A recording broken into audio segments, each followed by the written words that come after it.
In this video, we're going to talk about where on earth do you get your protein as a vegetarian or a vegan.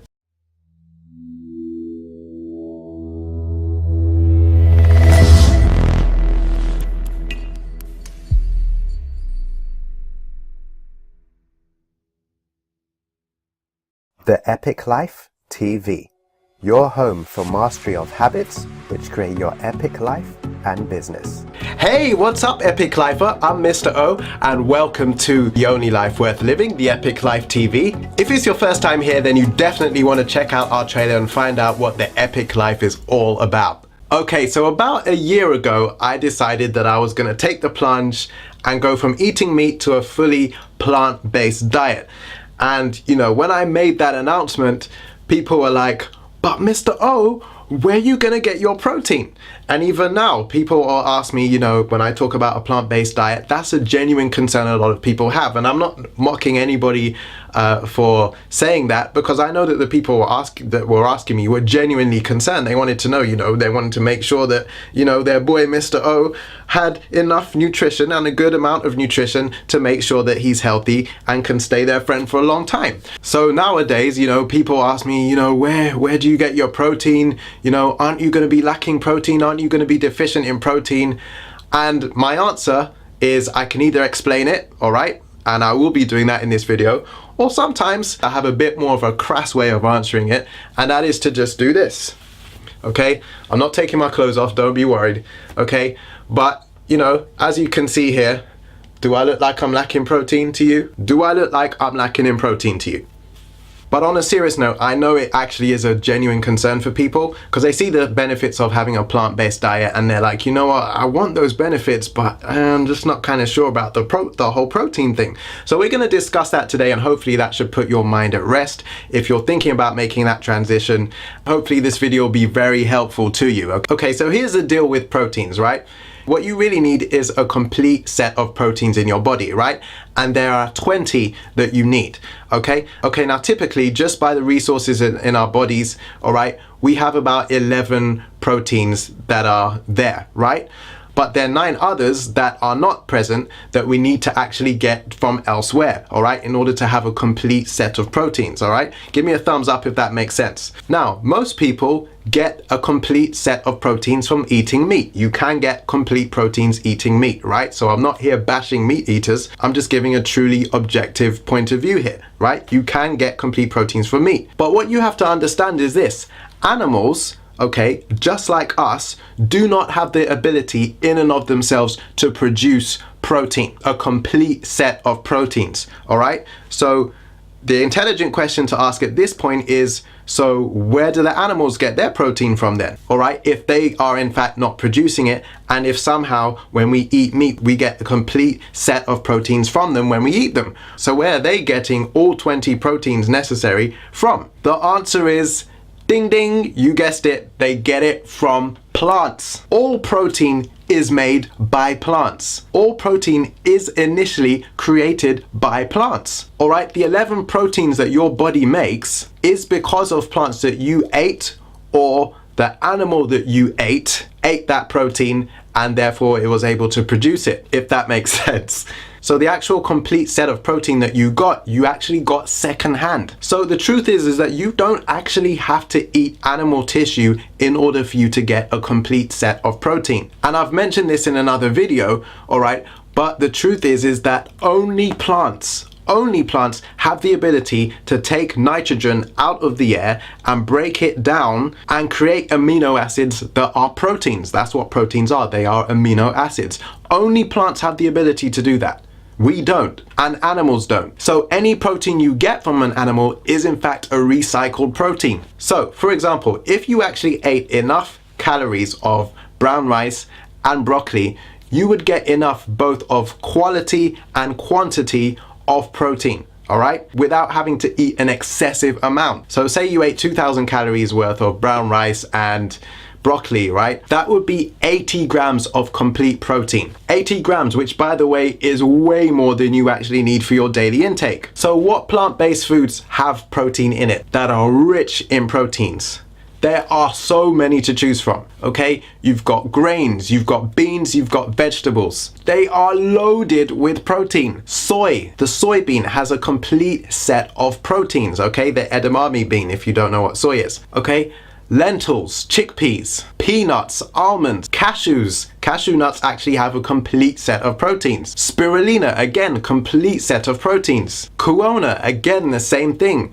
Chia seeds, hemp, broccoli, seitan, all have proteins. That's just to name a few. I mean, you can just Google plant-based foods with rich sources of protein. I mean, you can just find that. Now, there's a lot of emphasis on protein, okay? People make a big deal out of protein, and that's because the media is constantly shoving it in your face, okay?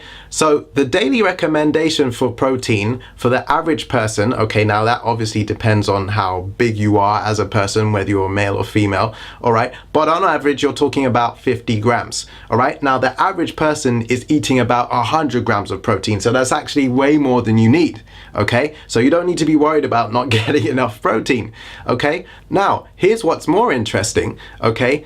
The average person only gets about 15 grams of fiber, okay? 15 grams of fiber, and the recommended daily amount is 30 grams of fiber, okay? So in actual fact, most people are getting double the protein they need and half the fiber that they need. But as I said, the narrative is always emphasized on getting enough protein. So the real question is not where do you get your protein? The real question is, well, where do you get your fiber?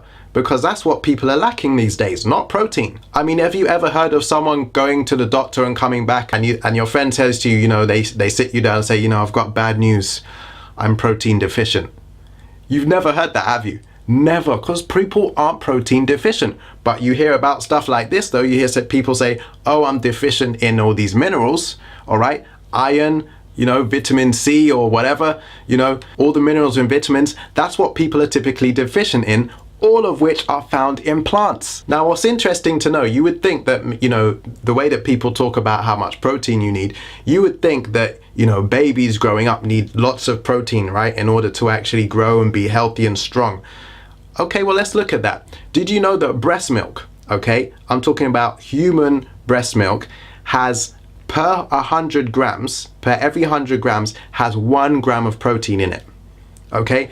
That's all that we need naturally for us to be able to actually grow into healthy, strong babies, all right? That's all you need. Now, interestingly enough, is that rat milk and other types of animals don't have an awful lot of protein in their milk. The highest that I know of is rat milk, okay, which is 9 grams, okay, which is more than a cow, by the way, because cows for every 100 grams have 3.6 grams, and that's where you get whey protein from, where they make all the protein shakes and stuff from, you know, 3.6 grams, all right? I mean, why don't they just get it from rats? Yeah, probably no one really wants to drink rat milk, right? But there is actually more protein in rat milk than there is in cows, okay? But gorillas, okay, gorillas, big, strong animal, right?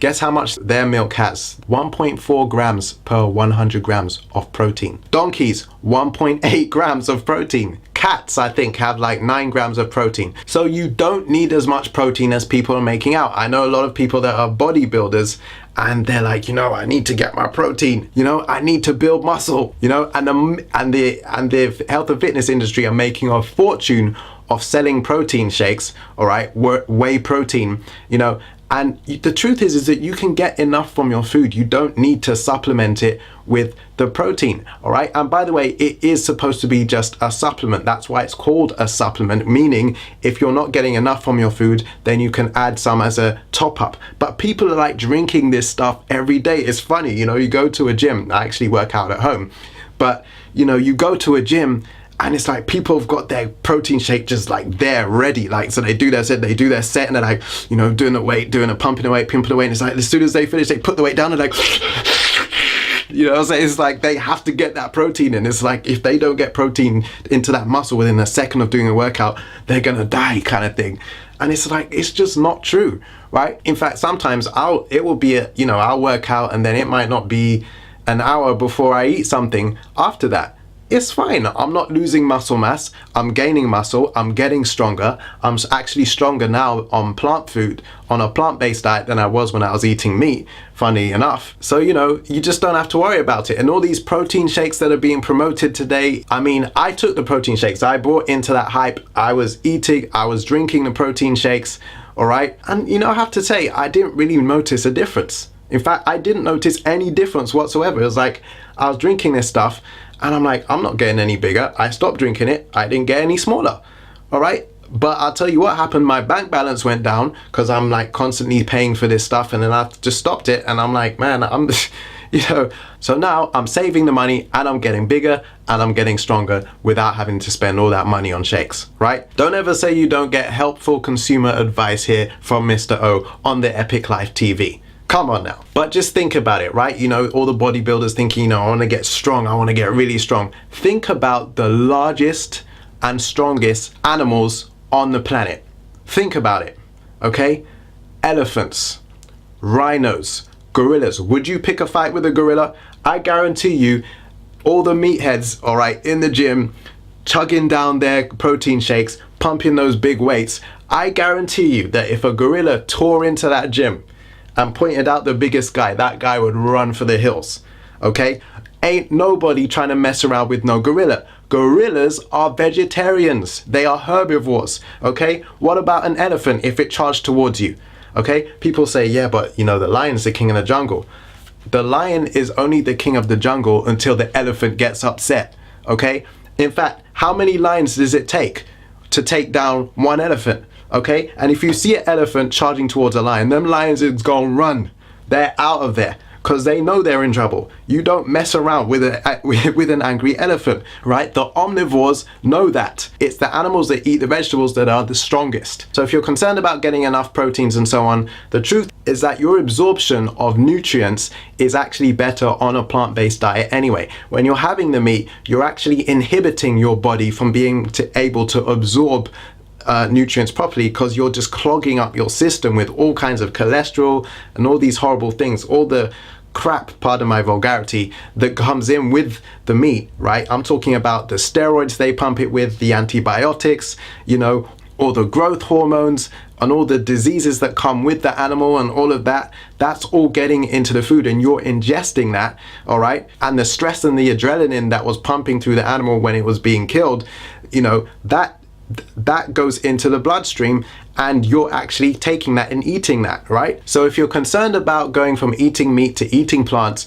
you don't need to be. In fact, you should be more worried about whether you're getting enough nutrients if you're on meat, because the truth is that you're probably not being able to absorb minerals properly because of the meat you're eating. You think about it, when people get cancer, all right, and heart disease and all of these things and diabetes, all these things can be traced to eating meat because what it does is it taxes the body, right? The body has to use so many of its resources to kind of neutralize all the poison that comes in with the meat, all right?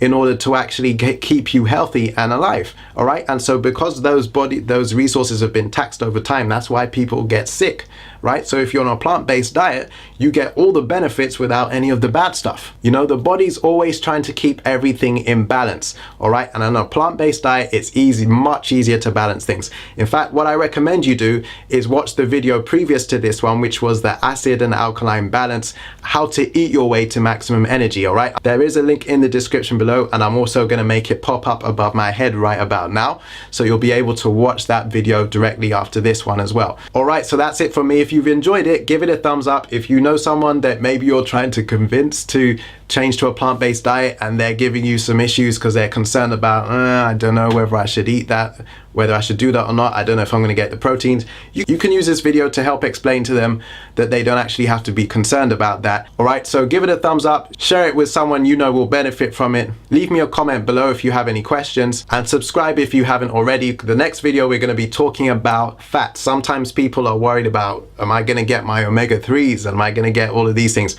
Where do you get that from? Because people think, oh, it has to come from fish. I need to get my cod liver oil. You're actually going to find out some great sources for omega-3 that are much richer than any fish that you can eat. So until next time, I'm Mr. O. So if you're going to live the epic life. And just remember, you are one habit away.